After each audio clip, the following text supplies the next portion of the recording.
Well, good evening and welcome to this 7 News Adelaide special event live from our Hindmarsh studios. Tonight we take a deep dive into South Australia's algal bloom crisis, widely regarded as one of the greatest environmental disasters our state has seen. So over the next 30 minutes we'll get answers to the questions so many of you at home are asking, because let's face it, this affects every single one of us. Joining our expert panel is the man leading our state through uncharted waters. It's the Premier, Peter Malinauskas. Premier, good evening to you. Thanks very much for having us, Will.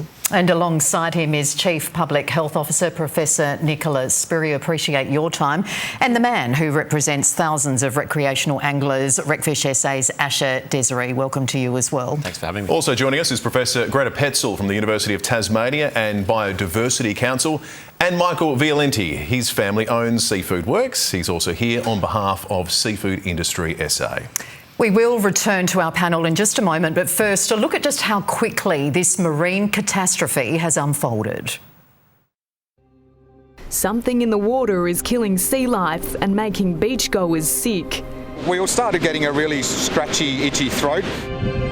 Karinia mikimotoi, breeding like an underwater wildfire. This is a marine catastrophe. Yet another wave of dead sea life washed ashore. The bloom has been driven by a large marine heat wave. Unbelievable! People are being urged to keep their distance. Swelling, conjunctivitis and persistent sneezing. Along coastlines on the Fleurieu, York and Eyre Peninsulas and Kangaroo Island. I've cried my eyes out. It's still just a serious problem, not a natural disaster. This is a drop in the ocean compared to what we really need. As more of our blue ocean turns green.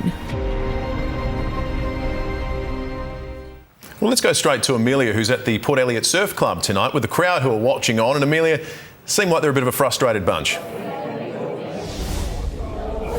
Yeah, that's right, Will. The Fleurieu here has really been the starting point of this disaster. Locals have been documenting it, reporting it since, well, way back in March. To tell us a little bit more about it now, I'm joined by Rod Ness, who owns Pirate Chest. It's a seafood shop. He runs a charter business. Rod, you've been a fisherman for 45 years. How worried are you?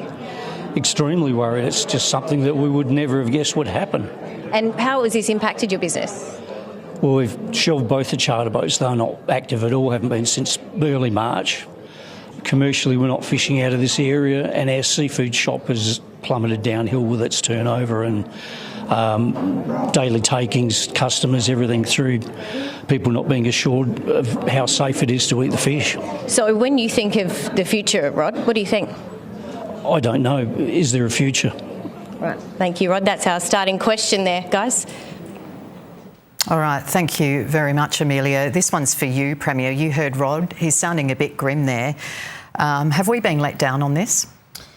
Well, look, we're dealing with an unprecedented set of circumstances that we've never seen before in the history of the state, let alone the rest of the country, Rosanna. And I think it's important that people appreciate what is causing the algal bloom. And there are a number of things that have come together that have never happened at the same time in the same place, and that has resulted in the algal bloom exploding. It's important for people to understand that the algae is always in our waters. It is always there. What we've seen, though, is a massive increase in the volume of nutrients in our waters, starting back from the 22-23 floods that we saw in the River Murray, the biggest since 1956, combined with a major upwelling event, and then, of course, the marine heat wave. And these things have come together to really see this explode in an unprecedented way. But we've known about it for so long. Have we moved fast enough? Well, the scientists have been telling us consistently, particularly back in March, that this would go as soon as the waters start to cool, which would normally happen in May and June. But the marine heat wave has persisted, and the Karinia mikimotoi, which is the variant of algae that is dominant here, has proven to be resilient beyond all the scientists' forecasts. Now, while there is a bit of optimism about what will happen from here, from other global experience where we've seen this, we have to prepare for the worst and hope for the best, and that's exactly what the government has been doing. All right, let's take another question, and this is one that really, frankly, a lot of people are talking about. Have a listen.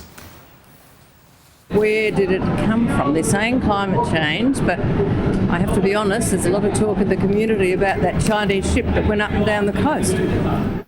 Yeah, big thanks to Sheila for that question. You hear that, you hear the desal plant. These are some of the theories that are knocking around. Have they been looked at, and have they been managed to be explained away? Yeah, each have been thoroughly examined, and every time we hear an idea coming from the community, it is looked at. But we can say with absolute confidence without qualification that the desal plant and Chinese warships have nothing to do with this. It started from that 2022-2023 flood, biggest since 1956, along with the other nutrients coming into the water.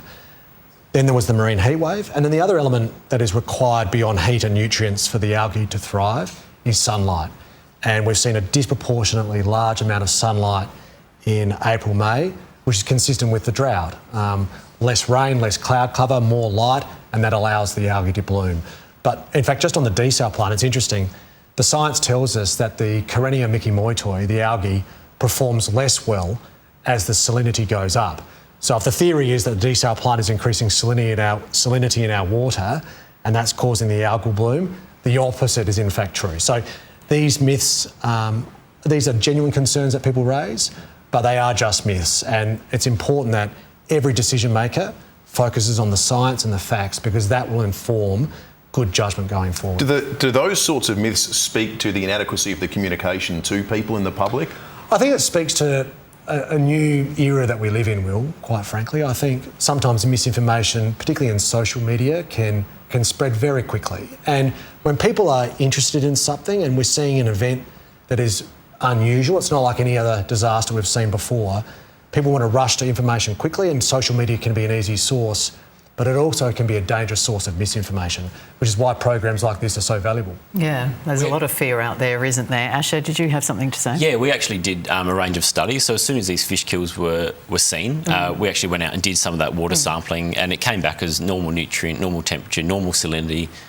So we were really confident that the desal wasn't an issue, because we actually did the test physically as quickly as we could. So yeah, we were happy to put that to bed. Okay, it's good that we've struck that one off. Well, let's move to this next question. This one came to us via social media, and it's, will the bloom get worse when the weather warms up? Professor Greta Petzel, without having a crystal ball, what can we expect? Yeah, as climate change progresses and nutrient pollution increases, we are expecting that the scale of harmful algal blooms will increase over time. And what will happen in this particular case with this bloom, as the temperature warms up, over summer, for example, we're not entirely sure, because this bloom is actually a mixed species bloom. Karenia micimoitoi is a major part of it, but there's other species in there, and they might all have different environmental tolerances and responses to temperature, but in general, as the temperature goes up, the scale of these issues just continue to grow. So unfortunately, particularly if that weather stays really calm and that there's not that mixing up of the water, that'll be another factor that really goes against trying to reduce the impacts of this bloom.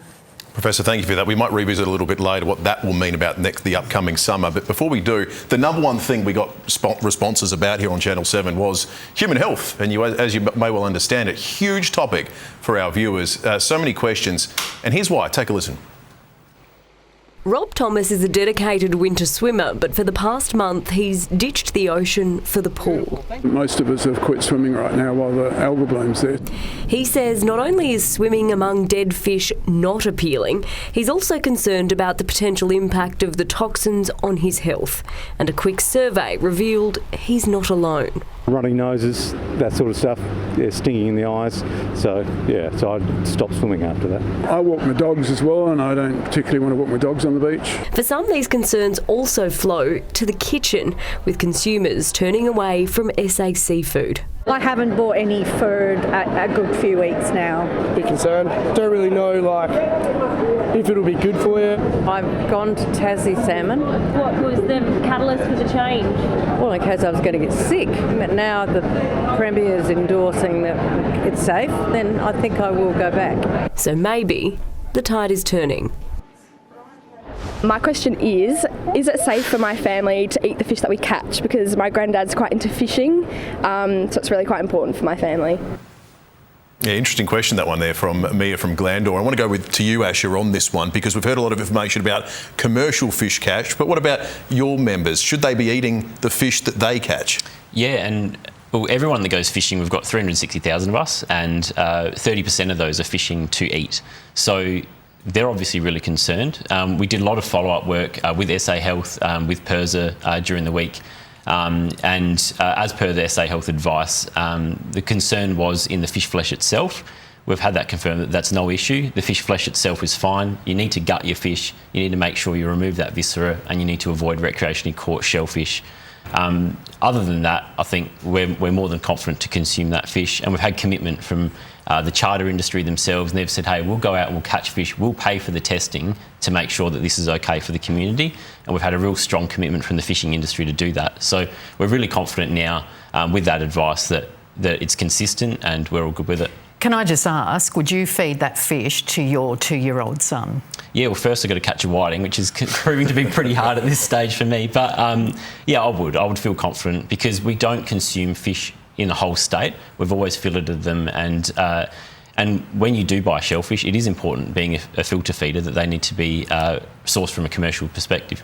Mm-hmm. So you've seemed to have gained a lot of confidence over the last few weeks about... Absolutely, yeah. What about you, Professor Spurrier, as far as these fish go, and have you had any reports of people falling ill from eating these fish that have been caught off jetties, off beaches? No, and it's very important to get this one right, because if you look at the fish worldwide and where they have had very significant algal blooms, particularly Florida, and actually their particular algae is a different species to ours, which actually produces a toxin. There have been no reports, no confirmed reports of getting sick with a brevetoxin from eating fish flesh. There was one anecdotal report in the 1990s, and it was someone eating a whole fish. They hadn't gutted it, but it was, as I said, anecdotal. So absolutely, our SA Health advice is very, very clear.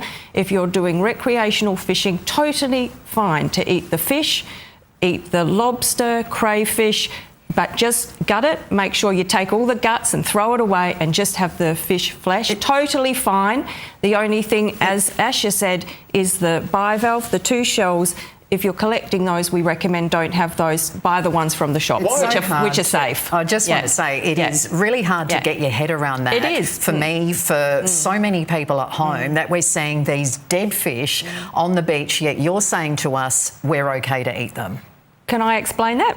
So the reason the fish are dying is not from the brevetoxin, okay? There's a very small amount of brevetoxin. We're only finding it in the shellfish because they filter feed and the water gets in there and it gets concentrated. I like the example of pearls. You know, oysters are the things that make pearls because they accumulate things. They accumulate as they filter feed, as they get all that water through. Fish don't make those, right? They don't filter feed. So when we think about the dead fish that are coming in off the surf, the reason they're dying is actually because the little algae species themselves, it's not the toxin, has got into the gills and have suffocated the fish. Now, as humans, we don't have gills, right? So we don't have that same impact on us. So it seems counterintuitive when we see dead fish, we think we're going to be harmed, our dog's going to be harmed, but that's actually not the case. That's not with the biology. Can I just quickly ask, yes or no, would you both feed these fish to your families? Absolutely. I did on Friday night. I know, but yours weren't caught off Brighton Jetty, were they? But the flesh of the fish is perfectly safe, and that's what absolutely the biology and all of the science that we have. Well, this is awesome. This is what people want to know. Of course they want to know. Yes, I'm waiting for Asha to take me fishing, and I'm going to have a cook-up afterwards. All right, let's move on to the next question, because we're going to cross back to Amelia, who's live at the Port Elliot Surf Club. Mills, who are you with now? These dead fish. Yep. I'm with Rachel Kennedy. She's a surf lifesaver here at the surf club. And Rachel, you've actually got first-hand experience of what being around the water can do to vulnerable people. Yes, my daughters were on patrol and they shut the beach when the bloom was at its peak here, and my eldest, who is a known asthmatic but never been in hospital, ended up in hospital for 3 days with respiratory issues, and I know she's not alone. So my question is, can the public get timely, accurate information so that we can keep people coming to our beaches in a safe way, but those who are vulnerable have the information they need to perhaps keep themselves safe? All right, over to you, team. All right, thanks, Mills. It is a question we've been hearing a lot. Professor Spurrier, what is your advice on this one? So the Corenia micromotoi has an irritant effect. When the little particles break up, it's a bit like pepper. It's not toxic, but when you get it in your eyes, it's irritating. And that can cause those symptoms, those breathing difficulties. It is not like asthma where it's a toxin. As people move away from the beach or wash it off their skin, those symptoms do resolve. The best thing people can do is have a good look at the beach beforehand. If there's a lot of foam, a lot of discoloration, you're likely to get symptoms, especially if there's a breeze coming from the shore. That's healthy people. What about people with underlying health concerns like asthma or pre-existing respiratory issues? So with this particular irritation, we don't believe that those people are at any higher risk. But clearly, if you get symptoms, move away from the beach, and mostly those. But we don't know. In Florida, where there's a brevetoxin, they think that the toxin is more of a trigger for people with asthma, but we don't have that as a problem here in South Australia. Okay. Yeah. All right. So it eases quickly. It eases over quickly. Time. All right. Still to come now. What are your plans for Christmas? Because some traders are counting on no bookings at all. How you can help? Is the damage to our oceans done, or is there still time to fix it? And could the bloom force beaches to close over summer? You're watching a 7 News Adelaide special event.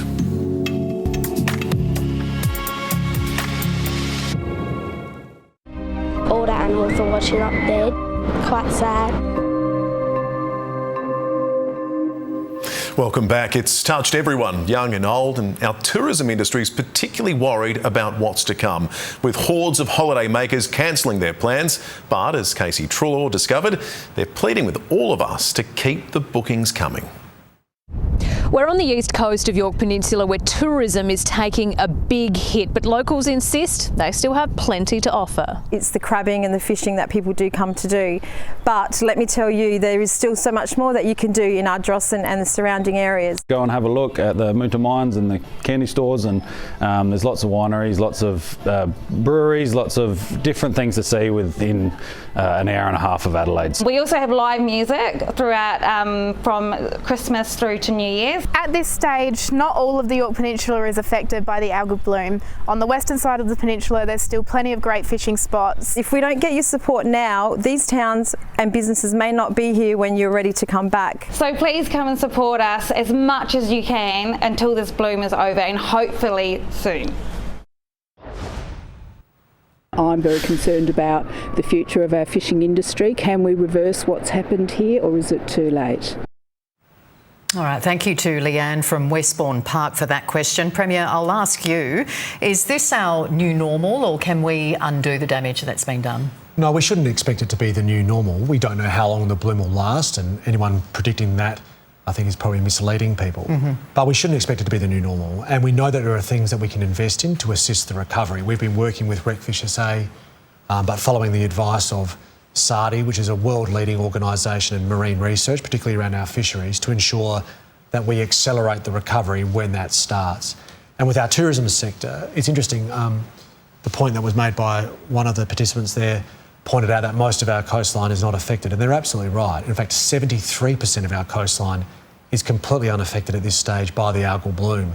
And some of the fishing that's happening on the western side of the Yorke Peninsula, only on the other side from Ardrossan, has been really quite good. But those fishing operators, those charter operators, Port Victoria accommodation providers or hospitality services are actually seeing a decline in activity. So it's important that South Australians are aware that just most on of the that, state is how can you be okay. so confident it's not the new normal when the scientists are telling us the impetus, the driver of this is climate change and heat in our oceans? Well, we know that climate change is making a difference around the community, and I'm the last person to seek to deny that. But what I would say is, in respect to the algal bloom, we don't anticipate that the Corenia algal bloom that we see at the moment will be here forever.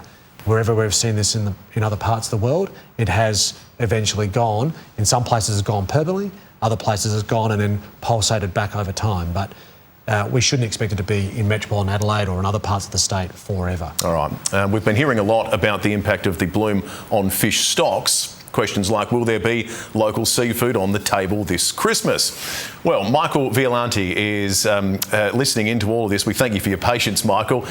You say we'll have the fish. That's not the issue. In fact, you're more concerned about whether anyone will want to buy it, it sounds like. Yeah, absolutely. That's the big concern. Is, as we've heard, there's plenty of fish around. I mean, not to negate the hardship that a lot of people are going through, but there's still a lot of great fish available. And right now in our industry is a really pivotal moment to see demand come back. If demand doesn't come back now, we're not sure whether retailers and processors will have the confidence to be stocking South Australian seafood. It's beautiful at the moment, the oysters that are coming out, and I'd just like to encourage people to support their local fishmongers when they go to restaurants, ask for South Australian seafood and back the industry during this time. Cool. We wish you all the very best. My family and I are regular customers, so we will be there in the lead up to Christmas. Now, still to come, the natural disaster the feds just don't want to acknowledge. But what if it happened in their neck of the woods? Will our state's most popular beaches become no-go zones this summer? Plus, the Premier's exclusive announcement, and it involves you. You're watching a 7 News Adelaide special event.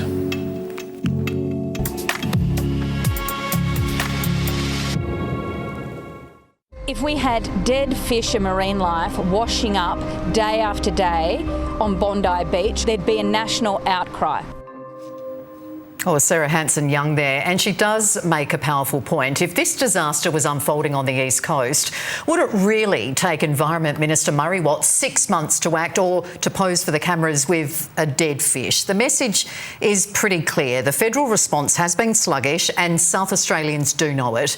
Even the Batuta Advocate nailed it with this headline. It said, government tells Adelaide to let them know when the algal bloom spreads a bit further east. It is satire, sure, but painfully close to the truth, because for most of us here, that is exactly how it feels.